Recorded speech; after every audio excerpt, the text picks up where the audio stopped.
get ready. Mr. Vice Chairman, sir, I would like to speak on this bill in the interest of the rapid economic growth in the country. If the nation grows from strength to strength economically, leading to eradication of the degrading and disheartening poverty of the people of India, the workers of this nation would also benefit and they would also go above the poverty line.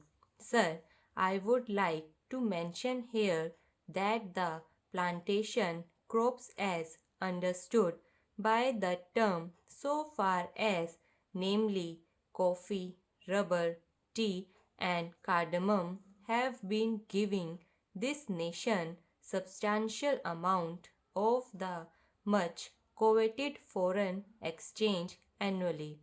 It must be noted that coffee exports alone have given our country during the last 5 years over rupees 1000 crores in foreign exchange by way of export earning and export duties. I must also bring to the attention of this House that the famed tea industry in India today has become a sick industry affecting lakhs of workers and the tea planters. Sir, we ought to know that in the agricultural sector, the plantation labor is the best organized one and is getting nearly the same treatment, facilities, and amenities like the industrial labor. Sir, coming from a plantation district of Karnataka, I sincerely agree that the welfare measure provided in the Act must be faithfully implemented and strictly enforced, but I cannot subscribe to the view taken by some that the planters generally are exploiters and the inimical to the interest of their own workers and that they must be dealt with severally. Sir, most of the planters of today are educated and they know that contented labor is conducive to productivity and peace in the estate and therefore would like to provide all the welfare measure and amenities to the workers. Sir, I would like to point out some of the very draconian, discriminatory, and invidious urban directed amendment made in the Plantation Labor Amendment Bill 1973. Sir, the Plantation Labor Act is sought to be applied now even to holdings of 5 hectares and above, employing 15% and more. Originally, in the bill brought before the Joint Committee, it was sought to be applied to holding of 6.5 hectares and above.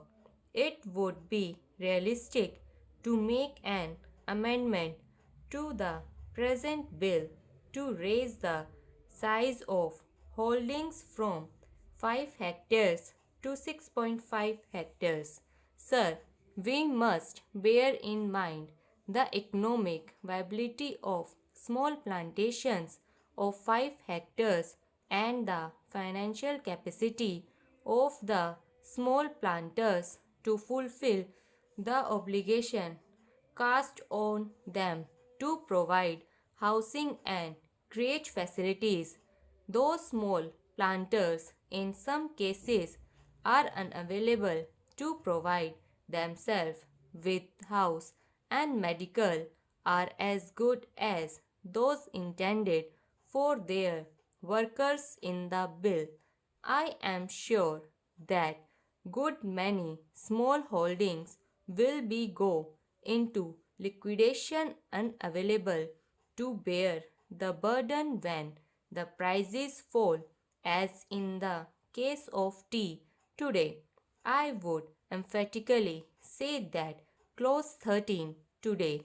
I would emphatically say that clause 13 is not only draconian but discriminatory, and it is most harsh and killing to the farming community of India, whose hands feed and clothe the people poor and rich. Sir, I strongly feel that the punishment with both compulsory fine and imprisonment is to serve for violation of a welfare legislation covered by the Act for economic reason and financial incapacity. The debt-ridden employer, particularly a smallholder, may be unable to discharge the obligation, such as providing type design, houses, crèches, medical facilities, etc.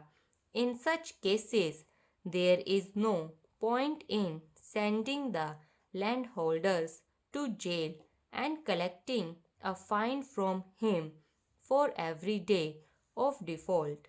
The relevant provision in the bill are made more stringent than the Factories Act, under which in the case of a further offence the court is given the discretion to punish the defaulting employer, but in the proposed amendment, the word used is shall instead of may, which makes it mandatory on the court to impose imprisonment as well as fine.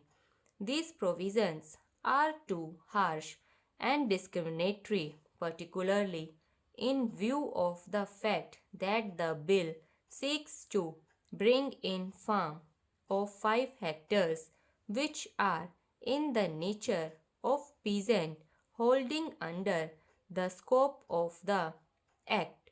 Sir, I would like to ask the government of the people, for the people, and by the people, in the name of the farmers of India, why it want to treat a farmer as a criminal and to be imprisoned for such an offense, while it does not do so for a factory owner of a city. By making this comparison, I do not know mean that a provision should be made in the relevant Factories Act to make the sentence of imprisonment compulsory for similar offense.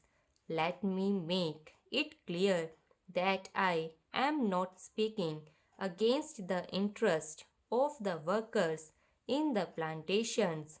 I am only speaking against the stringent and invidious measure which have been provided in the bill affecting the rural employers and the invidious laws enacted for them.